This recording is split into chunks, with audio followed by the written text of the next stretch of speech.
Assalamualaikum warahmatullahi wabarakatuh. Jumpa lagi di channel Dokter IT Petfam, channel yang konsisten membahas tentang rawatan murai batu lomba dan penangkaran dunia burung. Nah, teman-teman, tema kali ini yang kita bahas yakni kenapa murai batu lapangan atau lomba atau kontes dilarang gacor ya. Kenapa alasannya? Kita masuk ke intro terlebih dahulu, cekidot.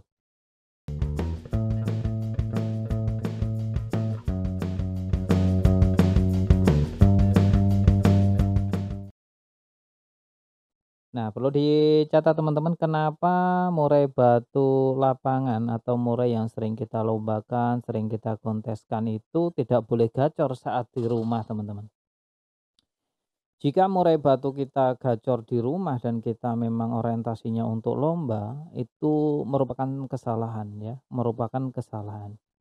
Kecuali murai batunya memang dalam keadaan mungkin sedang pengondisian dan sedang tidak dilombakan. Nah, kalau sedang tidak dilombakan pada masa itu ya silakan, itu sama aja untuk kayak murai rumahan. Jadi semakin gacor bagus. Nah, tapi ketika murai ini memang benar-benar masih tahap dalam artian kontes di 1 bulan itu, seharusnya 1 bulan itu adalah hari-hari di mana settingan murai batu itu sebenarnya sudah diterapkan, yakni jangan sampai gacor di rumah. Untuk bunyi sesekali silahkan, dan untuk bongkar materi saat di rumah sesekali juga tidak apa-apa.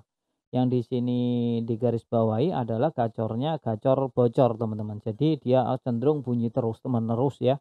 Nah, untuk burung murai batu yang tidak dalam keadaan istirahat, tentu untuk dilombakan nantinya bisa menjadi kebiasaan yang buruk, yakni biasanya murai batu yang gacor di rumah, di lapangan itu kerjanya kurang maksimal, kurang neken. Ini sama halnya dengan murai batu dengan durasi lomba yang terlalu berdekatan. Ini juga bisa berdampak domino pada burung murai batu kita.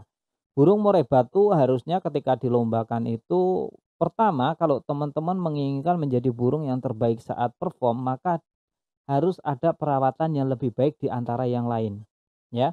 Harus lebih baik dari perawatan yang lain. Contoh, ketika murai batu orang lain ya atau kompetitor kita, murai-murai yang lain mungkin dari terahan mereka sudah bagus, sudah di atas level kita.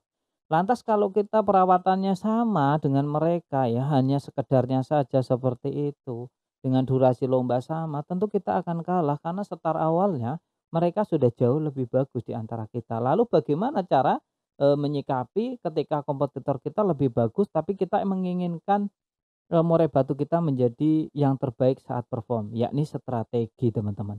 Untuk bermain burung murai batu itu tidak sekedar hanya modal rawatan yang ala kadarnya terus, bibitnya bagus atau teranya bagus ya, tapi juga ada faktor strategi. Salah satunya ya tadi, jangan sampai gacor di rumah. Ya, karena murai batu biasanya untuk senior-senior yang jam terbangnya sudah tinggi, itu murai batunya saat di rumah malah cenderung anteng dan diam, hanya bunyi sesekali. Kecuali ada pematik ya, seperti siulan, abang-abang bakso lewat. Nah, itu cenderung makan bongkar-bongkar ya untuk materian. Tapi kalau untuk hari biasa kok bongkar materi seperti itu, ya ini tentu kurang bagus untuk kelangsungan murai batu kita jika orientasinya untuk lomba, perlu dicatat dan digarisbawahi ya. Nah, kenapa alasannya Kak boleh gacor? Yang pertama soal tenaga ya. Murai batu yang cenderung dilombakan secara rutin itu juga sama saja ketika murai batu kita terlalu gacor saat di rumah. Nanti saat perform seharusnya maksimal, ini kurang kurang kerja, kurang kurang neken ya. Dia tidak memiliki jiwa teritorial atau penguasa wilayah yang sebagaimana mestinya saat, tenaganya full, terus, mentalnya juga didukung oleh tenaga yang bagus, maka karakter untuk menguasai wilayah teritorial tadi itu akan semakin bagus. Lantas dia akan mengeluarkan materi tekanan pada musuh-musuhnya. Nah, ini yang perlu garis bawahi oleh teman-teman semuanya. Jadi untuk melombakan murai batu itu sebenarnya adu trik ya, adu trik. Contohnya gini, bukan soal gimana caranya murai batu itu neken dan bongkar materi, tapi bagaimana caranya agar murai batu kita tidak mengeluarkan materi secara sembarangan. Nah, itu yang sulit itu ya, teman-teman. Kalau hanya mengeluarkan materi mungkin, cukup mudah ya, kasih makan aja yang banyak pasti dia akan bongkar-bongkar materi. Kalau Nah, perlu digarisbawahi ini tidak berlaku bagi semua murai batu. Kalau memang karakternya bagus atau terahan dari murai petarung, maka cukup dikenyangin juga nanti akan bongkar-bongkar, materi. Yang kedua tentang faktor teman-teman. Jadi murai batu yang di rumahnya gacor, itu tingkat faktornya juga akan berkurang. Dia tidak, responsifnya kurang bagus sebagaimana mestinya saat di rumah itu dikondisikan benar-benar. Jadi murai batunya itu jangan asal gemprong-gemprong terus-menerus seperti MP3. Itu cocoknya untuk murai rumahan. Jadi digantung di teras sambil ngopi ya kan, sarungan, wis sambil makan pisang goreng ya kan, temenin istri, wah itu cocok tuh ya. Nah yang ketiga kurang tekanan teman-teman. Murai batunya nanti saat di lomba itu nggak ada tekanan, kurang neken lawan ya. Kalau nggak neken lawan gimana mau mengeluarkan materi, membongkar-bongkar materi itu juga nanti kurang. Nah kalau nggak ada tekanan, gimana dia mau memiliki jiwa teritorial, jiwa penguasa wilayah, padahal gimana kita bisa menekan lawan itu ketika kita memiliki kemampuan jiwa teritorial tadi. Kalau kita mau merasa di teritorial atau wilayah kita sebagai penguasa, maka yang lain tentu, sebesar apapun mental juga akan minder. Jadi nggak heran ketika murai batu kita nih, kita ya, di rumah kok gacor bongkar materi, tapi di, lapangan kok hanya pasang badan ya kan, loncat-loncat ya, nggak ngeluarin materi, pasang badan nunggu aja matung. Ini bisa saja musuhnya itu tadi, mentalnya bagus didukung dengan, tenaga yang super power, maka dia memiliki penguasa wilayah yang jauh lebih levelnya di atas murai batu kita. Nah, jadi apa yang perlu kita terapkan, yang tadi strategi.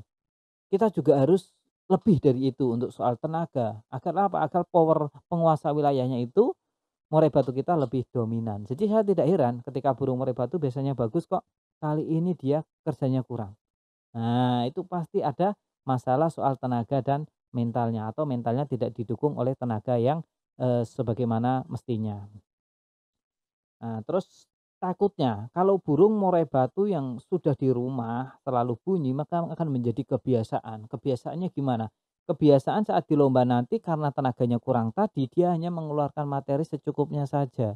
Jadi nggak ada tekanan. Ya udah, kalau burung murai batu sudah enak ya, enaknya hanya segitu, ya udah. Itu biasanya dibawakan terus-menerus sampai nanti. Nah, ini untuk mereset ulangnya lagi, wah ini susah ya, susah. Paling nunggu reset ulangnya ya menunggu mutasi, pemasteran ulang, terus pengondisian lagi, ini kan makan waktu. Oleh karena itu, mumpung murai batu teman-teman masih pada bagus nih, mumpung murai batunya masih juara terus, saya sarankan ya, untuk durasi lomba diperpanjang, jangan terlalu berdekatan ya. 1 bulan sekali sudah lebih dari cukup lah ya kan, agar murai batu teman-teman juga awet, tidak rusak, kerjanya juga kalau digantang kerjanya tuh selalu membuat kita tersenyum. Burung bagus ini. Nah, kita jadi interaksi dengan murainya, kalau murai kita selalu prestasi, maka ikatan chemistry itu akan semakin kuat. Jadi kita bisa paham, burung saya belum siap, maka saya tidak akan melombakan. Terus ketika, karakter itu terjalin di rumah, wah burung saya siap ini, ayo berangkat. Tapi perlu dicatat 1 bulan cukup sekali saja, untuk pemasterannya juga jangan lupa. Terima kasih yang sudah mampir ya teman-teman. Perlu dicatat teman-teman sebelum kita mengakhiri video ini, bahwa video ini sebenarnya ditujukan untuk mereka agar lebih waspada untuk menjaga murai batunya. Tapi kembali lagi ke teman-teman semuanya, mau dijalankan silakan, enggak juga enggak apa-apa. Yang jelas saya cuma berpesan murai batunya dijaga baik-baik, jangan sampai rusak ya. Dan perlu dicatat juga setiap murai memang memiliki karakter yang berbeda-beda. Jadi setiap perawatan tidak perlu diperdebatkan antara satu dengan yang lainnya. Kalau cocok dijalankan, nggak cocok ditinggalkan. Jangan cuma sekedar membaca judul saja ya. Pahami isinya, tonton dari awal sampai detik ini. Bagi teman-teman yang menonton sampai detik akhir ini, saya kira tidak akan ada perdebatan lagi di kolom komentar. Salam sehat.